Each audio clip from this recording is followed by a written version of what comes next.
Assalamualaikum warahmatullahi wabarakatuh. Bismillahirrahmanirrahim. Alhamdulillahi rabbil alamin. Wassalatu wassalamu ala ashrafil anbiya'i wal mursalin Sayyidina Muhammadin wa ala alihi wa ashabihi ajma'in. Amma ba'du. Bapak-bapak dan ibu-ibu sidang jamaah salat isya dan tarawih Masjid Raya Bani Umar yang berbahagia, alhamdulillah, puji dan syukur senantiasa kita panjatkan kehadirat Allah Subhanahu wa ta'ala, di mana berkat rahmat, taufik, hidayah dan inayahnya jualah kita semua sampai saat ini tetap dalam keadaan sehat walafiat, tidak kurang suatu apapun, dan sudah kita dapat selesaikan kewajiban berpuasa di bulan suci Ramadan pada hari pertama. Mudah-mudahan Allah Subhanahu wa ta'ala senantiasa memberikan nikmat sehat walafiat sehingga kita dapat melaksanakan kewajiban ibadah bulan puasa ini dengan sebaik-baiknya. Amin ya rabbal alamin. Salawat dan salam tidak lupa kita sanjungkan, kita persembahkan kepada baginda Rasulullah sallallahu alaihi wasallam, seluruh keluarga, sahabat dan pengikutnya sekalian, termasuk kita di sini insyaallah ila yaumil qiyamah. Amin ya rabbal alamin. Bapak-bapak dan ibu-ibu sekalian, mengantarkan pelaksanaan salat tarawih, sejenak kita dalam tausiah yang ringkas ini menelusuri makna puasa dalam Al-Quranul Karim. Kata-kata puasa yang sering kita kenal dengan as-siyam, as-saum dan yang lain-lainnya disebutkan di dalam Al-Quran itu sebanyak 13 kali. Kita temukan di dalam 11 ayat yang tersebar di dalam 6 surah dari 114 surat-surat Al-Quran. Kita temukan di dalam surah Al-Baqarah, surah An-Nisa, surah Al-Ma'idah, surah Maryam, surah Al-Ahzab, dan terakhir surah Al-Mujadilah. Tidak semua kata-kata saum, siyam dan lainnya yang disebutkan di dalam Al-Quranul Karim, hanya 4 ayat saja dari ayat-ayat yang menyebutkan puasa, yaitu ayat 183, 184, 185 dan 187 dari surah Al-Baqarah yang membicarakan puasa di bulan suci Ramadan. Kata-kata siyam disebutkan juga di dalam surah yang sama, surah Al-Baqarah ayat 196. 2 kali kata-kata siyam, puasa disebutkan, tapi tidak dalam konteks menjelaskan puasa di bulan suci Ramadan. Puasa dalam ayat ini menjelaskan dalam konteks pelaksanaan ibadah haji. Kita kenal ada 3 macam ibadah haji. Ada yang disebut dengan haji ifrad, mendahulukan haji dan mentakhirkan umrah. Ibadah haji ifrad ini tidak dikenakan dam. Yang kedua, yang biasa dan banyak dilakukan, haji tamattu, mendahulukan umrah, melepaskan kain ihramnya, dan nanti pada waktunya memakai kain ihram lagi untuk melaksanakan ibadah haji. Ibadah haji tamattu ini dikenakan dam. Yang ketiga, menggabungkan ibadah haji dan umrah dengan satu niat sekali pelaksanaannya, yang disebut dengan haji qiran. Haji qiran ini pun dikenakan memotong seekor kambing sebagai dam. Ketika Allah menjelaskan itu di dalam ayat 196 dari surah Al-Baqarah, Allah Subhanahu wa taala berfirman, faman tamatta'a bil umrati ilal haji famastaysara bil haji. Dikenakan memotong seekor kambing bagi yang mampu. Kalau tidak mampu, maka dia harus berpuasa 10 hari. 3 hari dilaksanakan ketika berada di tanah suci, 7 hari sekembalinya di tanah air. Faman lam yajid fasiyamu salasati ayyamin fil haji wa sab'atin idza raja'tum tilka asyaratun kamilah. Itulah bilangan 10 hari yang sempurna. Disebut satu kali lagi dengan siyam. Yang sebelumnya ayat 196 itu menjelaskan juga bahwa mereka yang melaksanakan ibadah haji dan umrah sudah mengenakan pakaian ihramnya, sudah memasang niat, banyak larangan yang harus dipatuhi. Apabila dilanggar dengan sengaja, juga dikenakan dengan dam, memotong seekor kambing. Bagi yang tidak sengaja, bisa diganti dengan puasa, fidyah, membayar sejumlah uang. Faman kana minkum maridan aw bihi adam min ra'sihi fa fidyatum min siyamin aw shadaqatin aw nusuk. Ayat 92 surah Al-Maidah kembali disebutkan kata-kata siyam, puasa, tapi dalam konteks tindak pidana pembunuhan. Tindak pidana pembunuhan dalam hukum Islam ada 3 macam. Ada pembunuhan yang dilakukan dengan sengaja, yang disebut dengan qatlul amad, direncanakan dan menggunakan alat yang mematikan. Hukumannya adalah qisas, dipenggal lehernya dengan pedang.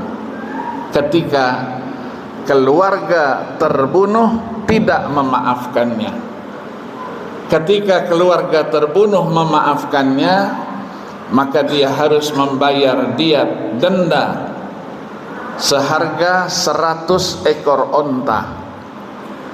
Kalau tidak mampu, dia memerdekakan hamba dan menggantinya dengan puasa 2 bulan berturut-turut, tidak boleh terputus, sebagai bukti taubatnya kepada Allah Subhanahu wa ta'ala. Faman lam yajid fasiyamu syahraini mutatabi'aini taubatan minallah. 2 kali kata-kata siyam kembali disebut dalam surah Al-Maidah ayat 89 menjelaskan dan menyebutkan kata-kata siyam, tapi tidak dalam konteks seperti yang kita jelaskan, tidak berbicara ibadah puasa di bulan suci Ramadan, ibadah haji, tindak pidana pembunuhan. Di sini puasa dijadikan sebagai kafarah, denda bagi orang yang bersumpah menggunakan nama Allah tetapi dia tidak patuhi sumpahnya itu, dia langgar sumpahnya itu. La yu'akhidukumullahu bil-laghwi fi aymanikum walakin yu'akhidukum bima aqadtumul ayman. Apa kafarahnya? Fakaffaratuhu it'amu 'asharati masakin min awsati ma tut'imuna ahlikum. Memberi makan 10 orang miskin dengan makanan yang biasa dimakannya dan diberikan kepada keluarganya. Kalau tidak, memberikan 10 pakaian buat orang miskin, au kiswatuhum. Kalau tidak, au tahriru raqabah, memerdekakan seorang hamba. Ketika tidak bisa semuanya, maka gantinya adalah puasa 3 hari. Faman lam yajid fasiyamu salasati ayyamin. Yang tidak mampu 3 perkara tadi bisa menggantinya dengan puasa 3 hari. Perbedaan di antara para ulama terjadi, apakah 3 hari itu harus dikerjakan secara berturut-turut atau tidak. Imam Abu Hanifah dalam mazhabnya mengatakan 3 hari harus berturut-turut, sementara mayoritas ulama mengatakan tidak perlu berturut-turut, yang penting angkanya 3 hari dia laksanakan. Satu kali lagi dalam surah yang sama ayat 95 menceritakan kembali bahwa orang yang sedang mengenakan pakaian ihram untuk umrah atau untuk haji, maka dia tidak boleh berburu binatang, membunuh binatang. Apabila dilakukan dengan sengaja, maka dia harus membayar seekor kambing sebagai damnya. Tapi kalau tidak dengan sengaja, au adlu dzalika siyaman liyadhuqa wabala amri, bisa diganti dengan ibadah puasa. Satu kali di dalam surah Maryam ayat 26, puasa tidak disebut dengan siyam tetapi disebut dengan saum, menceritakan Siti Maryam, wanita yang salihah, wanita yang terhormat, diberikan oleh Allah Subhanahu wa ta'ala dengan kebesaran dan keagungannya kehamilan tanpa suami, yang akhirnya Siti Maryam menjadi sebutan Isa ibni Maryam. Sebagai seorang wanita yang baik, wanita yang salihah, merasa galau, malu. Tetangganya, teman-teman dekatnya pasti akan menanyakan, kenapa bisa hamil tanpa suami? Allah Subhanahu wa ta'ala memberikan bimbingannya. Kalau ada yang bertanya tentang itu, faquli, katakan, inni nazartu lirrahmani sauma, sesungguhnya aku bernazar untuk Allah Subhanahu wa ta'ala itu berpuasa. Apa puasanya? Falan ukallimal yauma insiyya, aku tidak akan berbicara pada hari ini kepada siapapun juga. Kata para ulama, ini wanita masa lalu. Dulu wanita baik-baik merasa malu kalau hamil tanpa suami. Berbeda dengan wanita-wanita sekarang. malah diekspos, tidak punya rasa malu. Kata para ustadz, urat malunya sudah putus dan bangga, tanpa suami saja saya bisa hamil, apalagi saya punya suami. Satu kali disebut pelaku daripada puasa itu, shaimin, shaimat. Apa yang Allah berikan kepada mereka? Disebutkan di dalam surah Al-Ahzab ayat 35. Dimasukkan ke dalam 10 kelompok manusia yang dijanjikan akan diampunkan dosa dan kesalahannya, diberikan pahala yang besar di sisi Allah Subhanahu wa ta'ala. Innal muslimina wal muslimat wal mu'minina wal mu'minat, sampai dengan was-saimina was-saimat. Di penghujung ayat, a'addallahu lahum maghfiratan wa ajran azimah. Allah siapkan buat mereka ampunan terhadap dosa dan kesalahannya dan pahala yang besar di sisi Allah Subhanahu wa ta'ala. Satu kali lagi kata-kata siyam disebut dalam surah Al-Mujadilah. Puasa dalam hal ini, dalam ayat ini, dalam konteks apa yang disebut dengan istilah dalam hukum keluarga Islam dengan az-zihar. Az-zihar itu adalah punggung. Ketika seorang suami yang menjadi tradisi jahiliyah kemudian dihapuskan, mengucapkan kepada istrinya, menyamakan istrinya itu dengan punggung ibunya.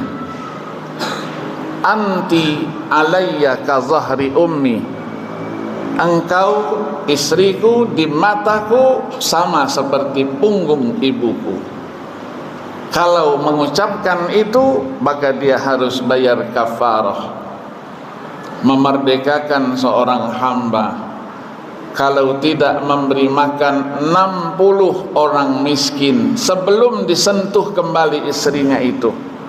Kalau tidak juga puasa 2 bulan berturut-turut sebelum dia sentuh istrinya itu kembali.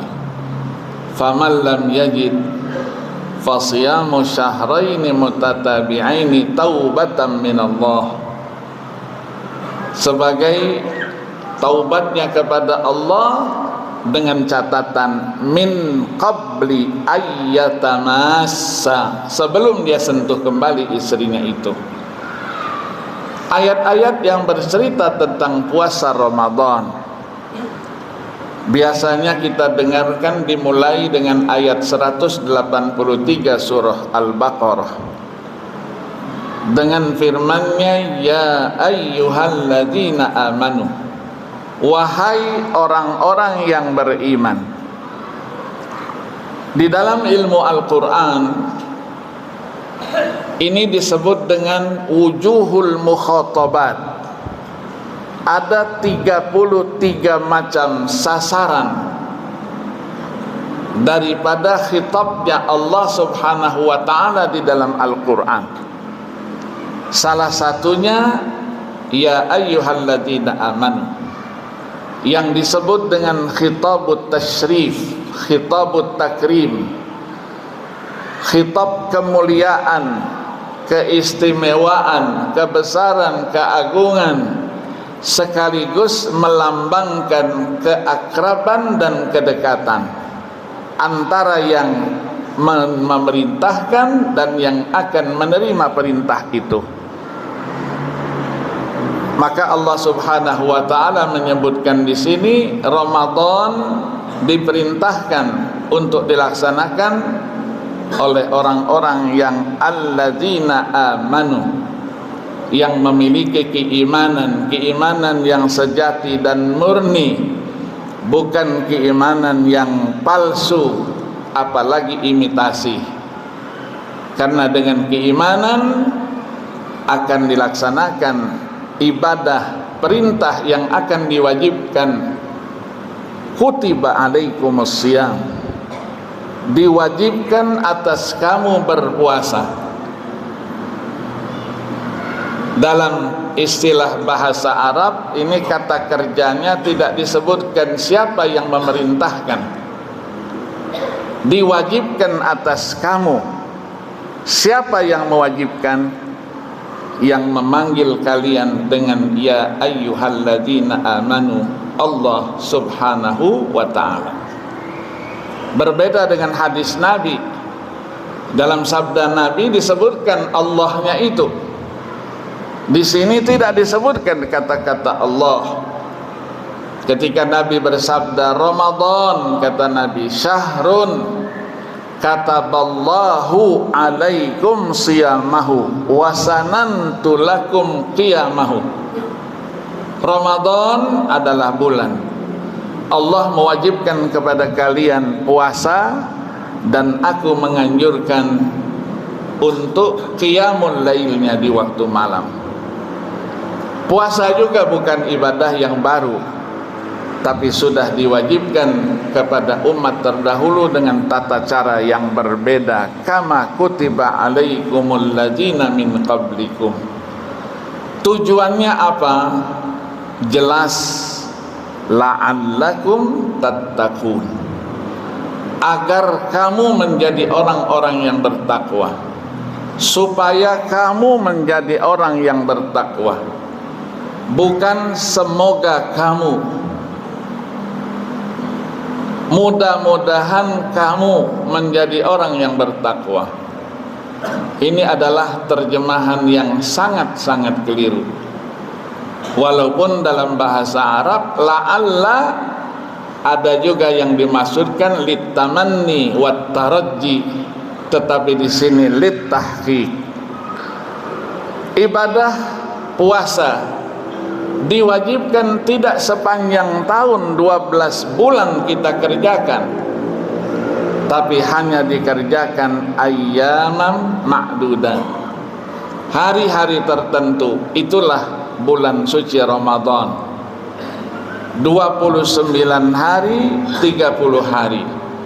Tidak pernah terjadi 31 hari seperti bulan biasa. Ibadah puasa bulan Ramadan juga tidak diwajibkan kepada orang-orang yang sedang sakit, orang-orang yang sedang dalam perjalanan. Boleh tidak berpuasa, nanti diganti pada hari-hari yang lain. Faman kana minkum maridan aw ala safarin fa iddatum min ayyamin ukhra.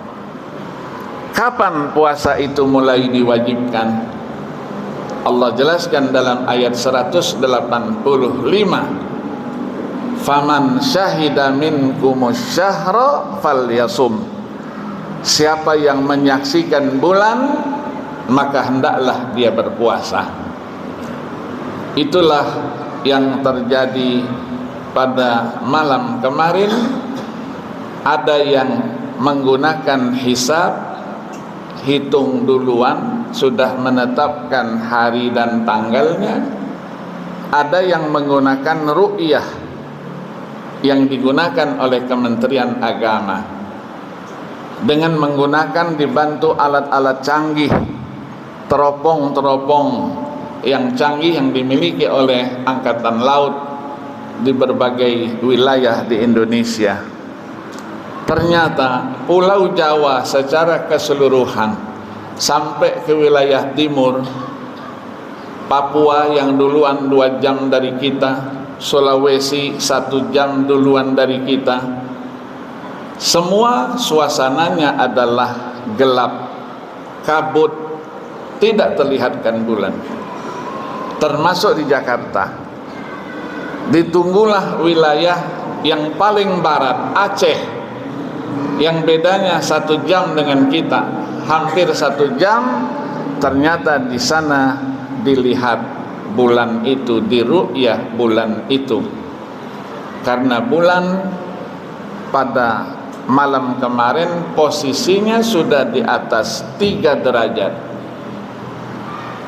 4,58 derajat. Sekiranya semalam tidak dilihat juga, Kementerian Agama akan menetapkan juga, karena sudah di atas 3 derajat, hari ini kita mulai hari pertama puasa. Itulah perbedaan pendapat, dan ini kekayaan umat Islam yang harus dilestarikan.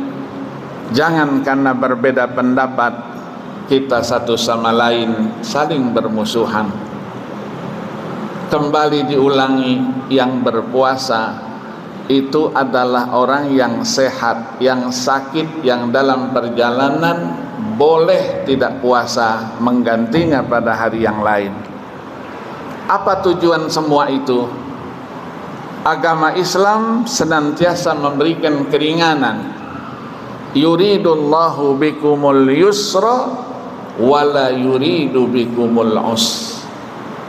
Kita sempurnakan. Kalau sudah sempurna nanti kembali kita akan merayakan hari kemenangan kita, yaitu hari raya Idul Fitri. 2 kali disebut lagi siam dalam ayat 187 surah Al-Baqarah. Yang pertama, uhilla lakum lailatas siyamir rafatsu ila nisaikum. Dibolehkan buat kalian pada malam bulan Ramadan untuk menggauli istrinya. Yang dilarang siang harinya. Kapan ibadah puasa setiap hari itu kita selesaikan, kita akhiri? Allah jelaskan, summa atimmus siyama ilal lail. Kemudian sempurnakanlah ibadah puasa itu sampai dengan terbenam matahari. Maka ibadah puasa yang diperintahkan kepada kita, menahan diri dari makan, minum, hubungan seksual dari sejak terbit fajar shadiq sampai dengan terbenam matahari. Kita jaga hal-hal yang membatalkan ibadah puasa, dan kita jaga pula hal-hal yang membatalkan pahala ibadah puasa. Mulut kita, telinga kita, mata kita, kita jaga.